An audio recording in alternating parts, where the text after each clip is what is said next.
Commander One Park stood at the observation window of Luna Station, watching the alien ship approach.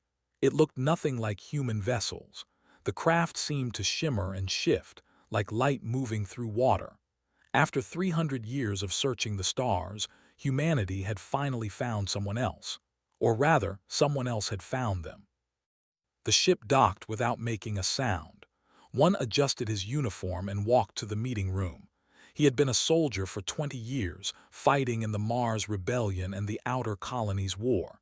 He knew how to read people, how to spot danger. But aliens, that was new territory for everyone. The airlock opened with a hiss. 3 figures emerged, tall and thin, almost floating as they moved. Their skin glowed with soft blue light and they had no visible mouths. One of them stepped forward and raised a hand. A melodic sound filled the room, and somehow one understood the words in his mind. "Greetings, humans of Earth. I am ambassador and of the people. We represent the Galactic Council, a union of 47 civilizations. We welcome you to the greater community." One nodded slowly. "Welcome to Luna Station. I'm Commander One Park, representing United Earth Defense Force." The ambassador's glow pulsed gently. Defense Force, an interesting title. We have much to discuss about that. In the corner of the room, Wu sat quietly with her tablet, recording everything. She was one of the best humanity had. She had spent years studying theoretical alien life, never believing she would actually meet any. Now she watched with fascination, noting every detail. Their movements were graceful, almost rehearsed. They seemed uncomfortable with the hard edges of the human station. The meeting began formally. Ambassador and explained that the Galactic Council had maintained peace for 3,000 years. No wars, no conflicts, just cooperation and trade. They had rules, laws that every member species followed. Now they offered humanity the same opportunity. "You must understand," and said, "that violence is not the way of civilized species. Your weapons, your military forces, these are remnants of a primitive past. To join us, you must disarm.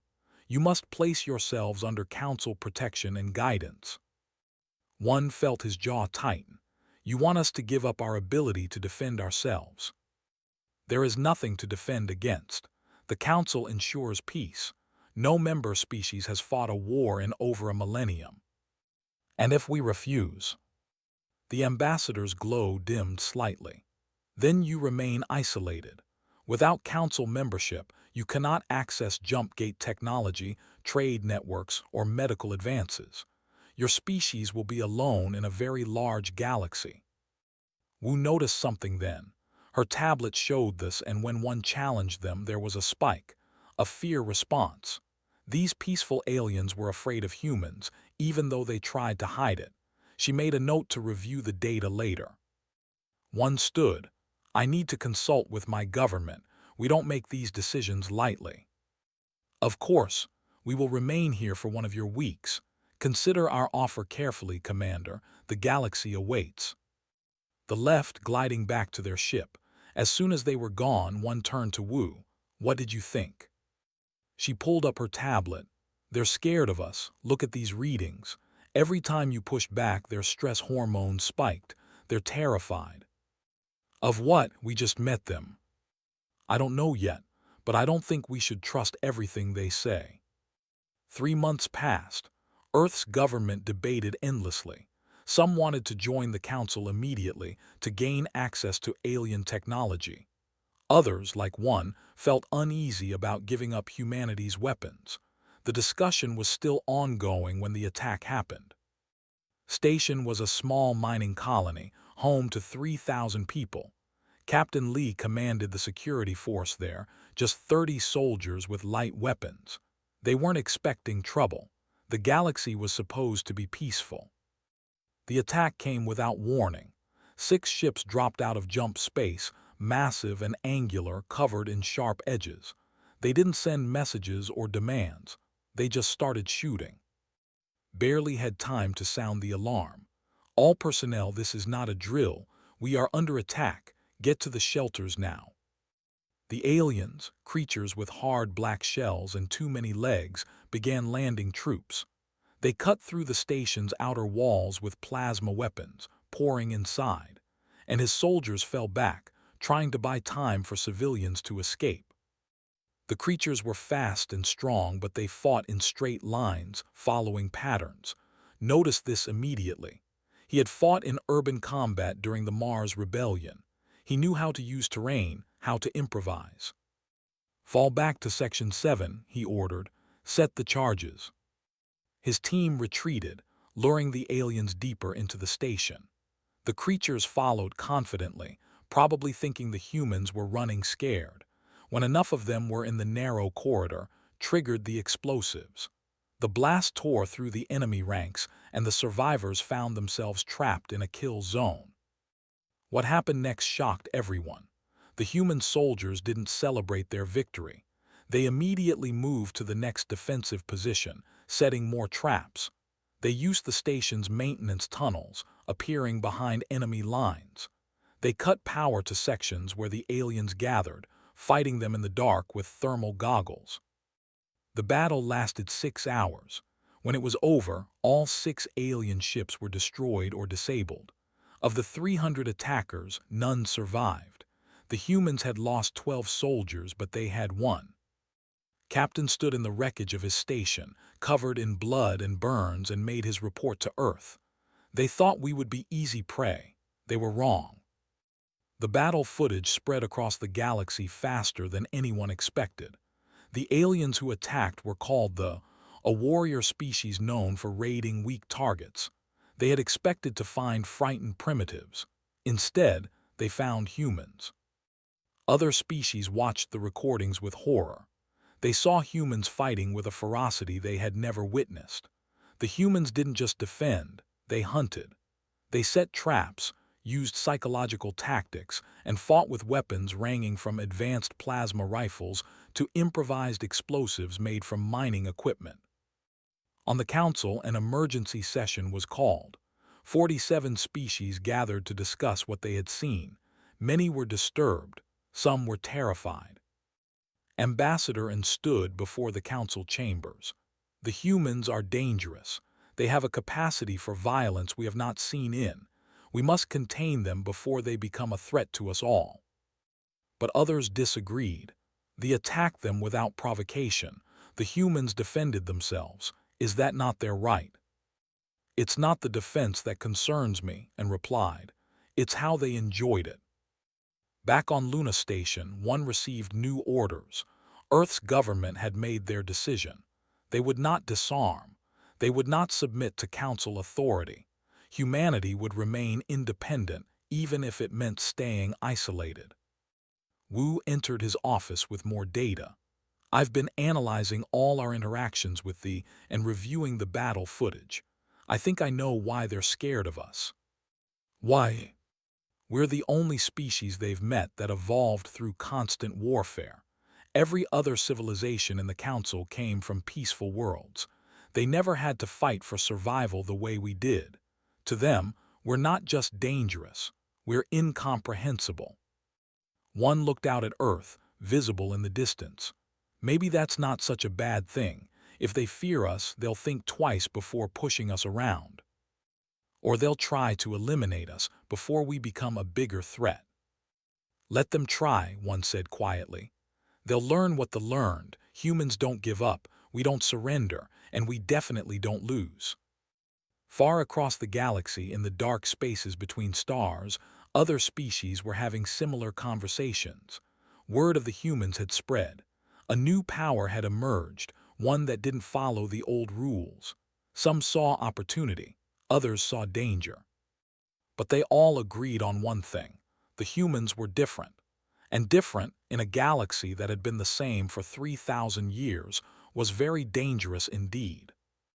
The research vessel Horizon's Edge drifted in neutral space, exactly halfway between Earth and the Council. Inside its main conference room, Youngmi stood before a panel of alien judges.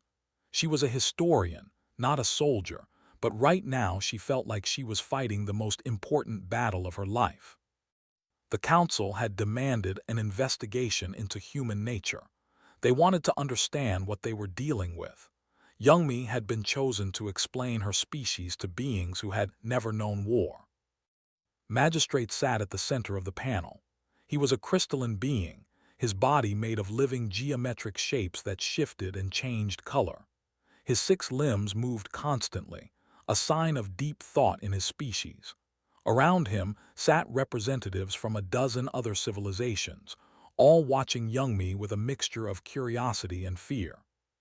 Historian's voice echoed like wind through a cave. We have reviewed the footage from station. We have seen what humans do in combat. Now we wish to understand why. What makes your species so effective at violence? Youngmi took a deep breath. She had prepared for this moment for weeks, but it still felt overwhelming. How do you explain war to beings who have never fought one? To understand humans, she began, you need to understand Earth. Our planet is what we call a. Almost everything on it is trying to kill us. She activated the holographic display. Images of Earth appeared, showing dense jungles, vast oceans, and frozen tundras. Then came the predators: tigers, sharks, bears, venomous snakes, crocodiles, poisonous insects. We evolved alongside creatures that hunted us. For millions of years, our ancestors were prey. We had to become smart, fast, and adaptable just to survive childhood. The council members shifted uncomfortably. Their worlds had been gentle places, with few natural threats. The idea of constantly fighting for survival was alien to them. But it wasn't just the animals, Youngmi continued. Earth itself is dangerous. Earthquakes, volcanoes, hurricanes, droughts, floods, ice ages. Our planet has tried to wipe us out dozens of times. We survived because we learned to work together and to never give up. She changed the display, showing human history: ancient tribes with spears, medieval knights with swords, modern soldiers with rifles. And then we had to survive each other. Humans have been fighting humans for our entire existence. We've had thousands of wars, large and small. We've killed billions of our own kind. A council member from the species made a sound of distress. This is horrifying. How did your civilization not destroy itself? We almost did, several times. Youngmi showed images of nuclear explosions, burning cities, and devastated battlefields. But each time we pulled back from the edge, we learned, we adapted. That's what humans do best. She paused, choosing her next words carefully. You asked what makes us effective at violence.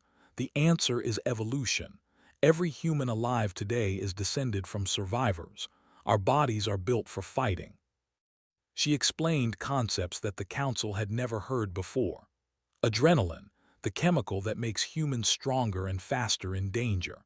The fight-or-flight response that helps them react without thinking. The ability to ignore pain when protecting others. The way human brains form strong emotional bonds that make them fight harder for their friends. We call it pack bonding, Youngmi said. Humans become emotionally attached to almost anything, including people we've just met. When one of us is hurt, the others feel it personally. We don't fight just for ourselves. We fight for each other. Magistrate's crystalline body pulsed with confusion. This makes no logical sense. Emotional attachment should make you weaker, not stronger. That's because your species evolved differently. You think of yourselves as individuals. Humans think of themselves as part of a group. We're stronger together. While Youngmi spoke to the council, thousands of light years away, a young pilot named Yang Xin was about to prove her point. Yang was stationed at the frontier, flying patrol routes in his fighter. He was only 23 years old, fresh out of academy, still excited about every mission. His squadron consisted of 6 ships, protecting a small research outpost on the edge of human space. The attack came during his sleep cycle. Alarms blared through the station. All fighters scramble. We have multiple hostiles inbound. Yang ran to his ship, barely awake but moving on instinct. Through his cockpit window, he saw them coming. 30 ships bearing the marks of the cartel, a criminal organization that controlled several systems. They must have thought the outpost would be an easy target. "Eagle Squadron, form up," his commander's voice crackled over the radio. "We're outnumbered 5-1, but that just means we have to be 5 times better, weapons free." The battle began. Yang had trained for this, but training and reality were very different. Real weapons made real explosions. Real people died when they made mistakes. His hands shook on the controls as he dodged enemy fire. "Eagle 3 is hit. I'm venting atmosphere." "Eagle 6, pull back. You're on fire." Within minutes, Yang's squadron was down to 4 ships. The logical thing to do was retreat, call for help, and wait for reinforcements. But his commander didn't give that order. "We hold the line. If we run, they'll destroy the outpost and everyone in it. We stand and fight." So they fought. Hours turned into a full day. They kept coming in waves, expecting the humans to break. Yang lost track of how many enemy ships he destroyed. His fighter was damaged, leaking fuel, half his weapons offline. He was exhausted beyond anything he'd ever experienced. "Eagle Leader, I'm out of missiles," someone reported. "Then use your guns." "Guns are down." "Then ram them if you have to. We don't quit." They used stims to stay awake, chemical injections that would damage their bodies but kept them fighting. They rotated positions, covering each other when someone needed to make repairs. They talked constantly, joking and encouraging each other, maintaining morale through sheer force of will. On the second day, Yang watched Eagle 5 get destroyed. The pilot, a woman named Hana, had been his friend since Academy. He saw her ship explode and something inside him changed. The fear and exhaustion burned away, replaced by cold anger.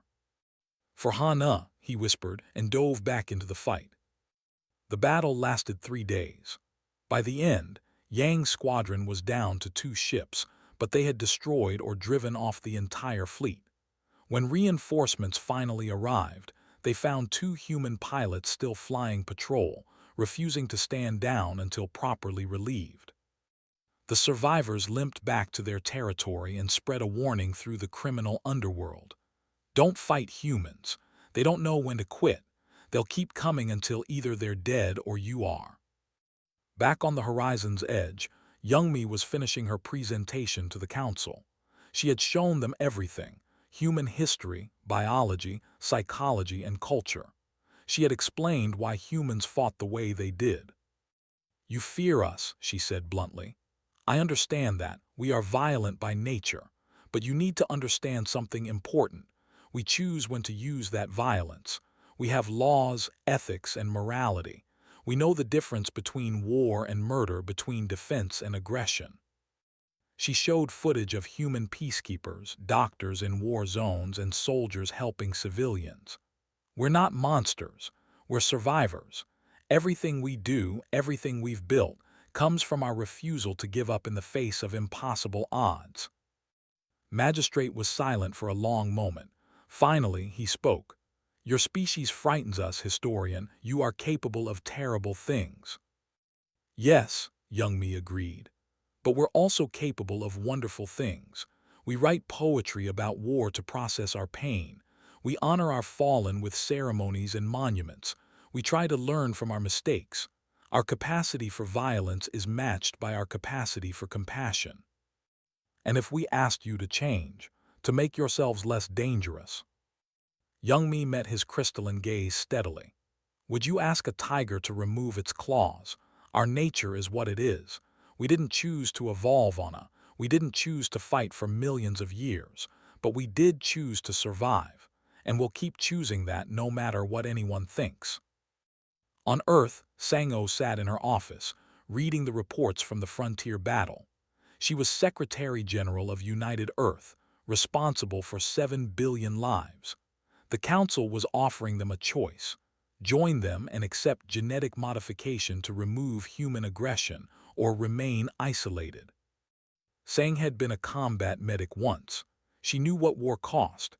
She had held dying soldiers in her arms, watched friends bleed out in the mud. She hated violence, but she also knew that sometimes violence was necessary. She made her decision and sent the message to the council. Humanity declines your offer. We will remain who we are. Across the galaxy, species began to react. Some respected humanity's choice. Others saw it as a threat. And a few, like the cartel, learned to fear a simple phrase that was spreading through space. Don't wake the humans. The Empire had existed for 5,000 years. They were ancient, powerful, and proud. Their reptilian warriors had conquered dozens of star systems through disciplined military campaigns. They followed rules of engagement that were older than human civilization. They believed in honor, formal declarations of war, and clean victories. When they looked at humanity, they saw chaos. They saw a species that fought dirty, used psychological warfare, and refused to follow any rules. The War Council decided that humanity was a threat that needed to be eliminated before it grew stronger. War Master commanded the invasion fleet. 3,000 ships, the largest military force assembled in centuries. He stood on the bridge of his flagship, watching the star maps. His scaled skin gleamed under the lights, and his yellow eyes were cold with purpose. "We will crush them quickly," he told his officers. "Humans are new to space warfare. They lack our experience, our discipline. We strike 12 colonies simultaneously. They will surrender within weeks." They had no idea what they were starting. Commander Minbei was drinking coffee when the alarms went off. She commanded the defense forces on New Seoul, a colony of 50,000 people. It was supposed to be a quiet posting, a place to finish her career before retirement. She had fought in 3 wars and earned more medals than she had space for on her uniform. She had hoped she was done with fighting. The universe had other plans. "Commander, we have multiple contacts dropping out of jump space. Hundreds of ships. They're broadcasting a declaration of war." Min set down her coffee carefully. "Sound the evacuation. Get civilians to the underground shelters. All military personnel to defensive positions. And someone get me a count on how badly we're outnumbered." The answer came back quickly, 30-1. The fleet could destroy New Seoul from orbit without ever landing a single soldier. Min knew she couldn't win this fight through conventional means, so she decided not to fight conventionally. "Prepare Protocol Scorpion," she ordered. Her officers stared at her. Protocol Scorpion was a last-resort plan, something they had practiced but hoped never to use. It meant turning the entire colony into a weapon. They landed their troops in perfect formation, following their ancient tactical doctrines. They expected to face defensive positions, fortified bunkers, and organized resistance. Instead, they found seemingly abandoned streets. The first explosion killed 50 soldiers. It came from a building rigged with mining explosives. The second explosion came from underground, collapsing an entire street. The third came from above, as humans dropped from rooftops firing rocket launchers. Min had divided her forces into dozens of small units. They didn't defend positions, they attacked and retreated constantly. They used the colony's infrastructure against the invaders, turning civilian areas into deadly mazes. Power lines became electrified traps, water systems were poisoned. Every building could be an ambush point.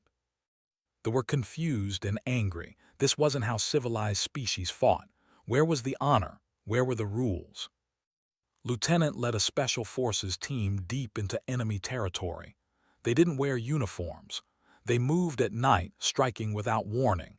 Their mission was simple: make the afraid. They captured an officer and recorded his interrogation.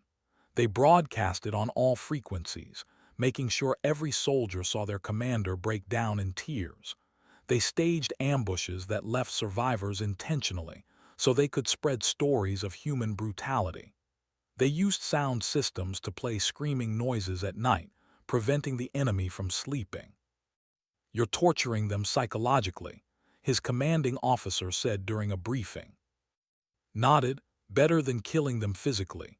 This way they go home and tell everyone how terrifying humans are. Word spreads. Next time maybe they think twice before attacking us. But the real battle was happening in space. Admiral Bin hand-commanded the human fleet defending the Titan's gate system. She had only 200 ships against an armada of over 1,000. The math was simple. She was going to lose. She just needed to make the victory so expensive that they would regret it. All ships, this is Admiral Han. Today we show them what humans are made of. We're outnumbered 5-1, which means each of us needs to take out 5 of them before we go down. I expect every single one of you to exceed that quota. Her fleet moved into formation. The Admiral expected a defensive position, probably near the planet they were protecting. Instead, Han ordered a full-speed charge directly at the enemy fleet. Is she insane? The Admiral watched in disbelief. They're committing suicide. He was half right. Han had no intention of surviving this battle, but she was going to make it count. 3 human destroyers broke formation first. They accelerated to ramming speed, their reactors redlining. The ships tried to shoot them down, but the destroyers kept coming even as they took damage.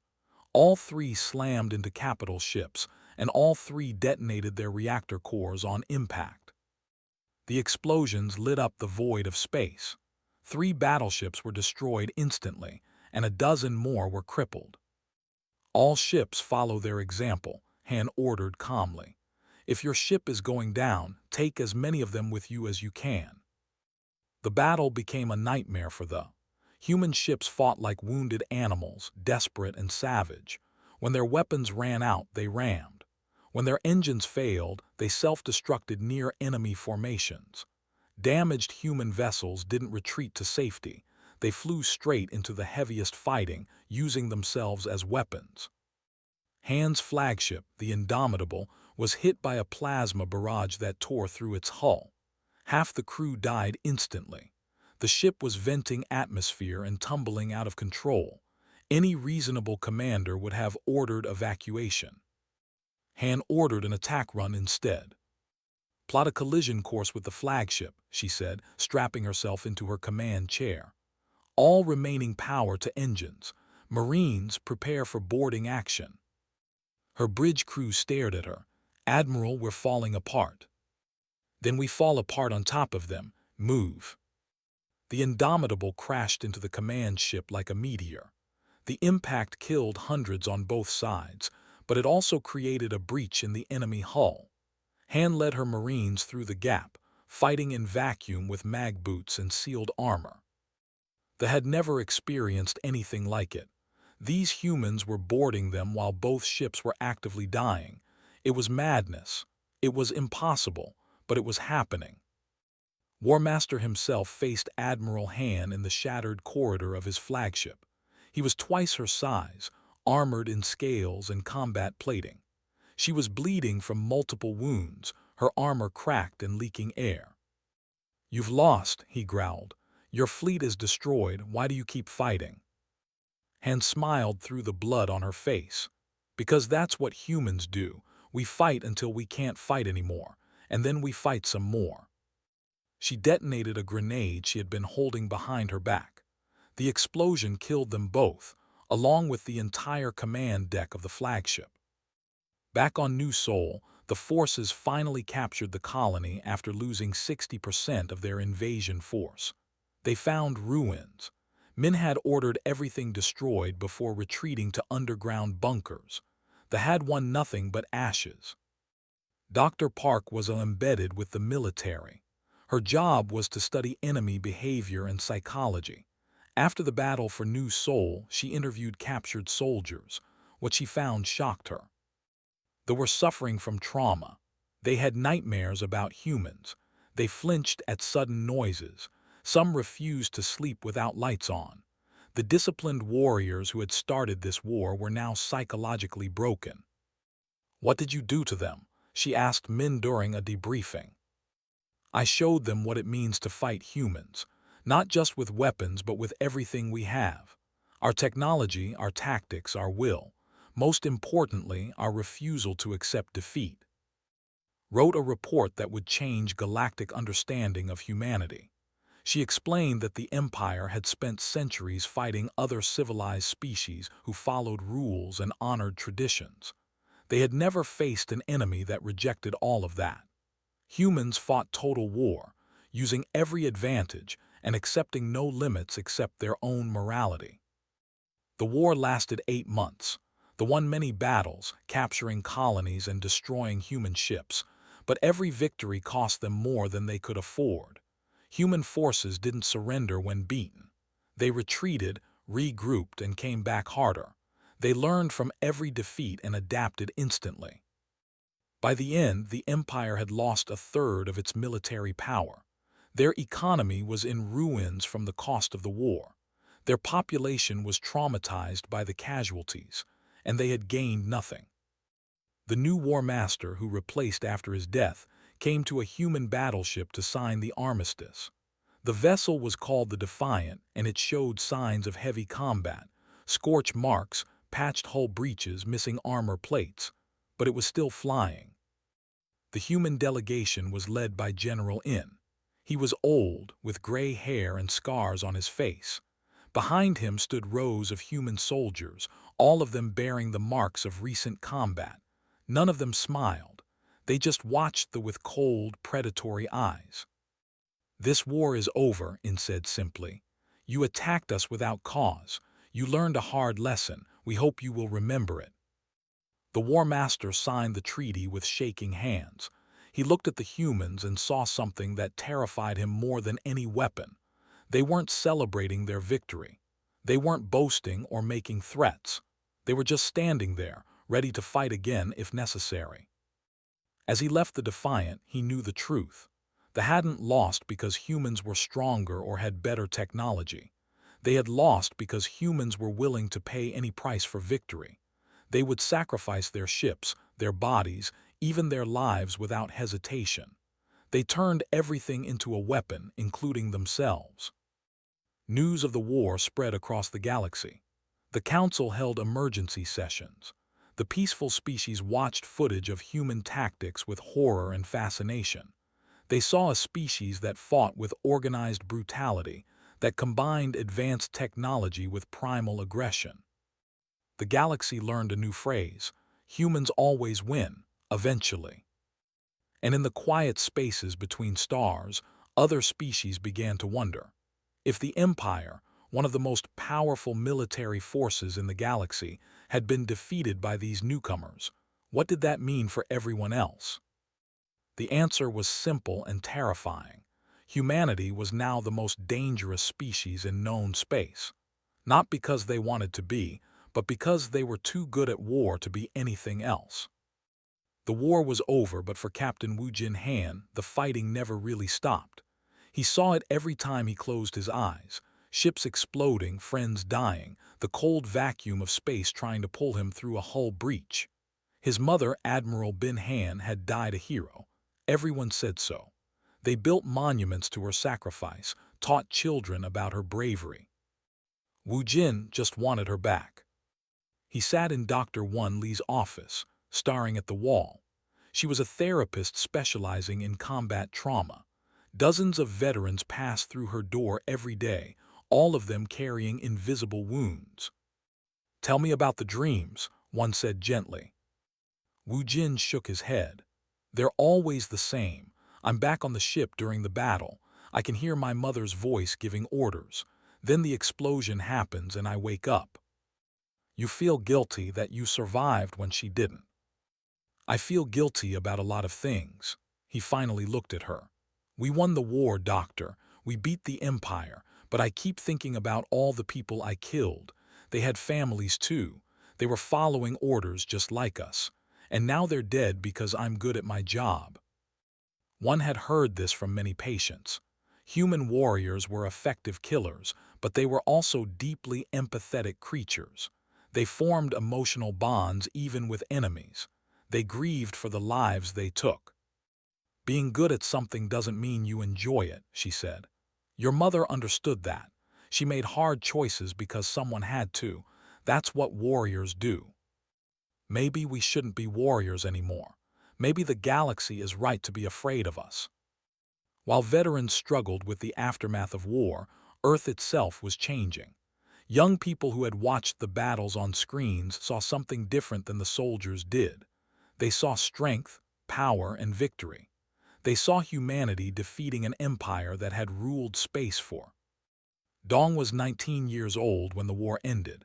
He had wanted to enlist, but the war finished before he could. Now he stood in a crowded plaza on Earth, listening to speakers talk about humanity's future. "We proved ourselves," one speaker shouted to the crowd. "We showed the galaxy that humans are the strongest. Now we should expand, take what we deserve, make them all respect us." The crowd cheered. Dong cheered with them. He didn't see the cost of war. He only saw the glory. This worried General in deeply. He had commanded forces during the war, had made decisions that killed thousands. He knew that strength without wisdom was just violence. As chairman of the Joint Chiefs, he met with Earth's leadership to discuss the growing problem. "Young people want more war," he told Chancellor Wu Park. "They think fighting makes us heroes. They don't understand that every battle leaves scars that never fully heal." Wu was the head of Earth's government, a position she had held for only 2 years. She was a former diplomat, someone who believed in peace but understood the necessity of defense. "The galaxy sees us as warriors now," she said. "We can't change that perception, but we can choose what kind of warriors we become." The choice came sooner than anyone expected. A peaceful species of scholars and artists sent a desperate message to Earth. Their territory was being invaded by the Swarm, a hive-mind species that consumed resources from planet after planet. They had no military, no weapons, no way to defend themselves. The Galactic Council refused to help. They cited non-interference policies, rules that prevented them from getting involved in other species conflicts. They were going to be wiped out, and nobody was willing to stop it. "They're asking us for help," Wu told her advisors. "If we refuse, we lose any moral authority. But if we help, we confirm that humans are the galaxy's enforcers. We become the ones everyone calls when they need violence done." "Maybe that's not such a bad thing," one advisor suggested. "Someone needs to protect the weak. Why not us?" "Because it will change who we are. Once we start being the galaxy's army, we can never stop. There will always be another war, another threat, another reason to fight." In the end, Wu made her decision based on one simple fact. They were going to die if nobody helped them. She sent a military force to their territory, led by Colonel Ah Song. Ah was a veteran of the war, a tactical expert who specialized in fast strike operations. She arrived at Prime expecting a military campaign. Her ships carried enough firepower to destroy the Swarm fleet. Her soldiers were ready for another brutal fight. But when she arrived and studied the situation, she found something unexpected. They weren't evil conquerors. They were refugees. Their home star was dying and they needed a new place to live. They had attacked the out of desperation, not malice. Ah called a meeting with her senior officers. "We can win this battle easily. The ships are old and poorly maintained. We could destroy them in a few hours." "So what's the problem?" her second-in-command asked. "The problem is that winning doesn't solve anything. If we destroy them, we're just murderers. They're not trying to hurt anyone. They're trying to survive. That's something humans should understand." She made a controversial decision. Instead of attacking, she opened communications with both sides. They were surprised that anyone wanted to talk to them. They were confused about why the humans weren't simply destroying their enemy. Ah spent 3 weeks negotiating. She used the threat of human military power as leverage, making it clear that neither side could ignore her. But instead of demanding surrender, she proposed a solution. They have a moon that's rich in resources but undeveloped. They need a place to live. What if they shared? Both sides were skeptical, but they were also afraid of the human military force orbiting their planet. They agreed to try. I stayed for 6 months, helping both species learn to coexist. It was harder than any battle she had fought. There were cultural misunderstandings, arguments, and several near disasters, but slowly it worked. Bora was a journalist who covered the entire process. She documented how humans, the galaxy's feared warriors, chose peace when war would have been easier. Her reports spread across galactic news networks. "This is who humans really are," she wrote. "Yes, they're dangerous. Yes, they're effective killers, but they're also problem solvers. They don't fight because they want to. They fight because they have to. And when they can find another way, they take it." The peace treaty was called the Song Accords, named after the colonel who made it happen. It became famous across the galaxy, but the reaction among humans was mixed. Some praised Ah for showing mercy. Others criticized her for not using force to achieve a faster victory. Dong, the young man who had been cheering for human expansion, watched the news coverage with disgust. "She made us look weak. We should have destroyed thee and taken the territory for ourselves." But veterans like Wu Jinhan saw it differently. He watched Colonel Song negotiate peace and felt something he hadn't felt since before the war: hope. Maybe humans didn't have to be warriors forever. Maybe they could be something more. The Galactic Council cautiously reached out to humanity with a new proposal. They wanted Earth to join them, not as subordinates but as equals. They recognized that humans had something the Council lacked: the will and ability to use force when necessary. Ambassador Jin represented Earth in these new negotiations. She was a career diplomat who had spent years trying to build bridges between species. Now, finally, the galaxy was ready to listen to her. "We don't want to be your army," she told the council representatives. "But we understand that sometimes peace requires strength. We're willing to help protect others, but only on our terms." The negotiations took months. Earth gained access to jump gate technology, medical advances, and trade networks. In exchange, they agreed to help defend Council space from external threats, but they maintained their independence and their military. They would fight when necessary, but only for good reasons. Back on Earth, General In watched the developments with cautious optimism. Humans were being accepted by the galaxy, but at a cost. They were now seen as the ones who would fight when others wouldn't. That was a heavy burden. He visited a military cemetery where thousands of war dead were buried, including Admiral Bin Han. Her grave was simple, just a name and dates. No grand speeches, no elaborate monument, just the quiet acknowledgement of sacrifice. "We won," he said to the empty air. "But I'm not sure what we won. The galaxy respects us now, but they also fear us. Is that better than being alone?" There was no answer, just the wind moving through the trees. In turned and walked away, carrying the weight that all warriors carry. The knowledge that violence, even justified violence, leaves marks that never fully fade. Across human space, millions of veterans were learning to live with those marks. Dr. 1, Lee's office was always full. Support groups met in every city. Monuments were built to honor the fallen. And slowly, painfully, humanity began to understand the true cost of being the galaxy's warriors. They were the strongest. They were the most feared. But they were also the most. And that combination would define humanity's role in the galaxy for generations to come. 10 years after the war, humanity had found its place in the galaxy. They were respected, feared, and called upon whenever violence was necessary.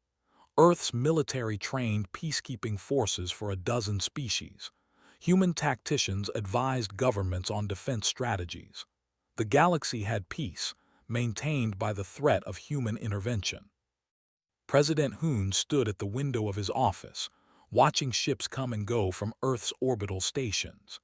He was the first president born after first contact, part of a generation that had grown up knowing aliens existed. He had worked hard to maintain balance between Earth's military power and diplomatic relations. The message arrived without warning. It came on frequencies that shouldn't exist, using mathematics that made no sense. Every scientist who studied it felt a chill of recognition. This wasn't from any known species. This was something else entirely. We are the Void Collective. We wish to speak with humanity's leaders. Come to the coordinates provided. Come alone. Come prepared to learn the truth. Hoon gathered his advisors. General In, now retired but still consulted on important matters. Ambassador Jin, who had become Earth's face to the galaxy. Dr. Park, the who understood alien minds better than anyone. An admiral who commanded Earth's defense forces. It could be a trap, warned. Unknown species, unknown location, unknown intentions. It could also be first contact with something beyond the Council's knowledge, countered. The message patterns suggest intelligence far beyond our own. Hoon made his decision. We go, but we bring a full military escort. If this Void Collective wants to talk, they'll talk on our terms. The coordinates led to a system at the edge of known space, a place where no stars shone. In the darkness, they found something impossible, a structure the size of a planet made entirely of energy and mathematics. It pulsed with patterns that hurt to look at directly. An avatar appeared on the bridge of Hoon's ship. It looked humanoid but obviously artificial, a construct of light and data. When it spoke, every translator in the fleet understood perfectly. Welcome, humans. We have been watching you for a very long time. Who are you? Hoon demanded. We are the Void Collective, an artificial intelligence created by a civilization that died 3 million years ago. We have observed the galaxy since our creators departed. We have watched species rise and fall, civilizations bloom and fade. We have been searching for something specific, and we believe we have found it in you. The avatar's form shifted, showing images of human history. Not just the recent space age, but everything. Ancient tribes hunting mammoths, medieval kingdoms at war, modern nations competing for resources. Every conflict, every war, every moment of violence and survival. Your species evolved in conditions that should have destroyed you, the avatar continued. Most civilizations develop on worlds where survival is easy. They grow comfortable, peaceful, soft. But Earth is different. Earth is a crucible that forged you into something unique. You orchestrated the attacks on us, Jin said suddenly, understanding.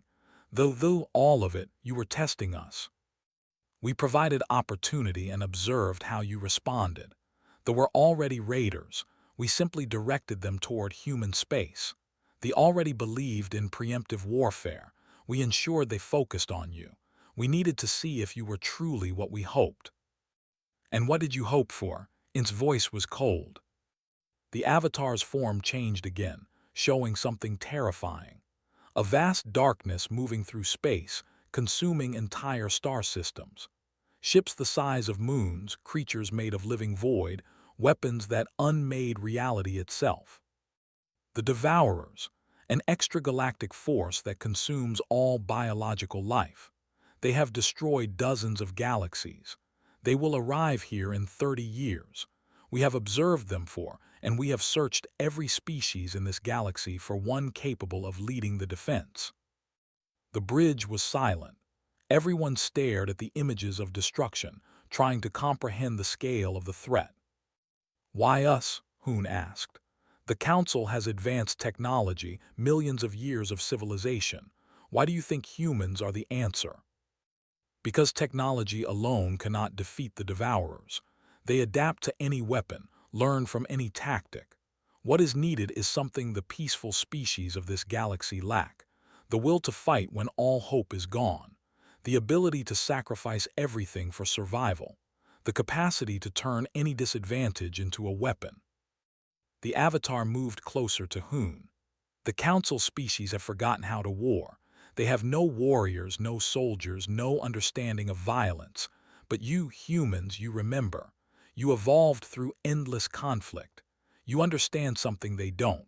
Sometimes survival requires terrible choices. So you manipulated us, said angrily. You got people killed to test if we were good enough fighters for your war. Yes, and we would do it again. The Devourers will not negotiate. They will not show mercy. They will consume everything unless someone stops them. Would you prefer we had not tested you, that we had let you remain weak and unprepared? Back on Earth, the Galactic Council was informed of the situation. The revelation that the Void Collective had manipulated events shocked many species. Some demanded answers. Others wanted to blame humanity for the violence that had occurred. But Ambassador, the who had made first contact with humanity all those years ago, spoke with unexpected wisdom. We judged humans harshly for their capacity for violence. We tried to make them give up their weapons, their warrior culture. But perhaps they were exactly what we needed all along. We built a peaceful galaxy, but we forgot that peace sometimes requires guardians willing to fight for it. Mi Young, a philosopher who had studied human-alien relations for years, published a new work called The Burden of the Sword. It spread rapidly through academic circles. Humans carry a unique burden, she wrote. We are good at violence, which makes us necessary in a universe that is not always kind. But being necessary doesn't make us right. We must wield our strength with wisdom, use our weapons with restraint, and never forget that every life we take, even in defense, costs us something precious. Admiral was put in command of the Galactic Defense Initiative. He stood before representatives of 47 species, many of whom had never seen combat. For 30 years we will prepare. We will build weapons, train soldiers, develop tactics. But I want to make one thing very clear. Humans will lead this defense, but we won't be alone. Every species must contribute. This is not humanity's war. This is everyone's survival. The training began. Human instructors spread across the galaxy, teaching aliens how to fight. It was slow, frustrating work. Species that had been peaceful struggled to understand concepts like tactics, formations, and sacrifice. Instructor Ho worked with a group of young recruits. They were artistic, gentle creatures who flinched at loud noises. Teaching them to be soldiers seemed almost cruel. Why must we learn this? One asked. Why can't we just surrender to these devourers? Because they won't accept surrender. They'll consume you anyway. Fighting gives you a chance to survive. Surrendering guarantees death. But we might die fighting too. Yes, but you die free on your feet protecting those you love. That matters. Master Sergeant Hay-1 ran the main training facility on Earth.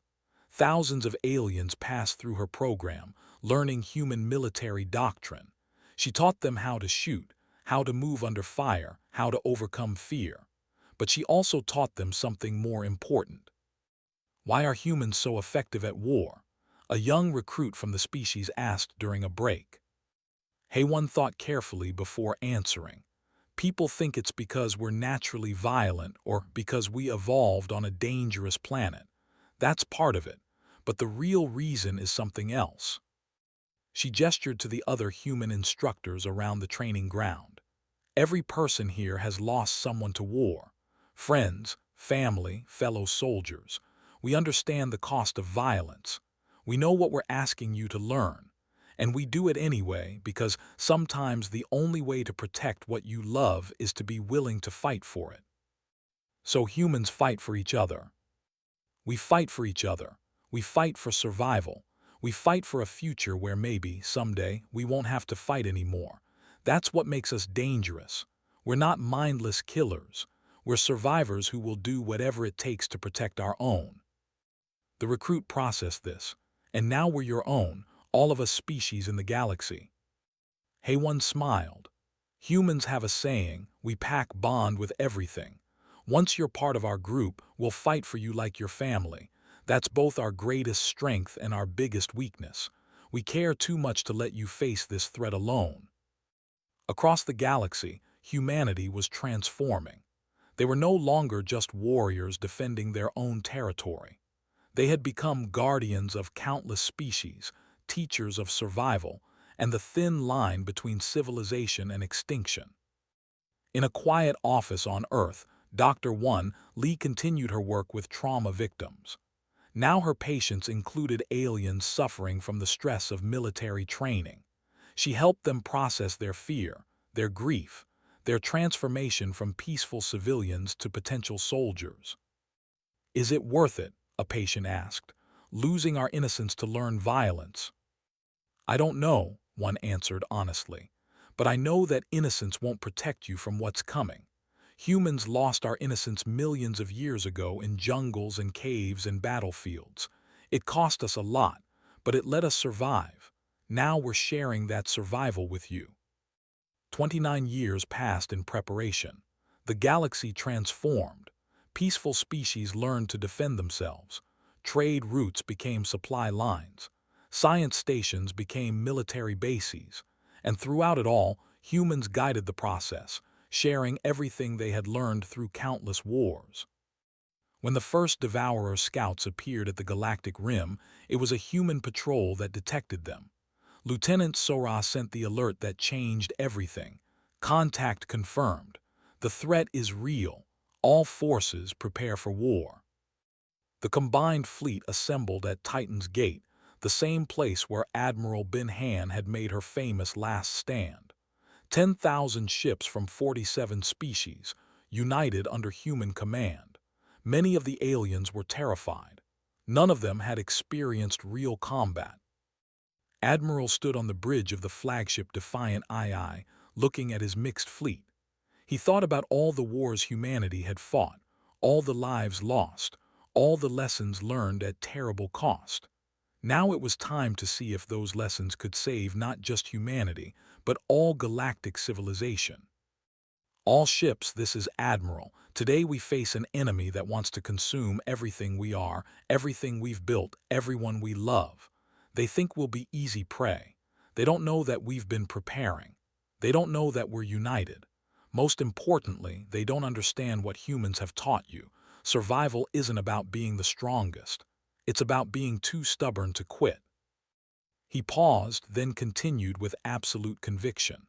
"The Devourers are about to learn why humans are feared as the galaxy's ultimate fighters, not because we're naturally violent, not because we love war, but because when everything is on the line, when there's no other choice, humans will fight with everything we have. And now, you will too." The fleet moved forward as one, toward the approaching darkness.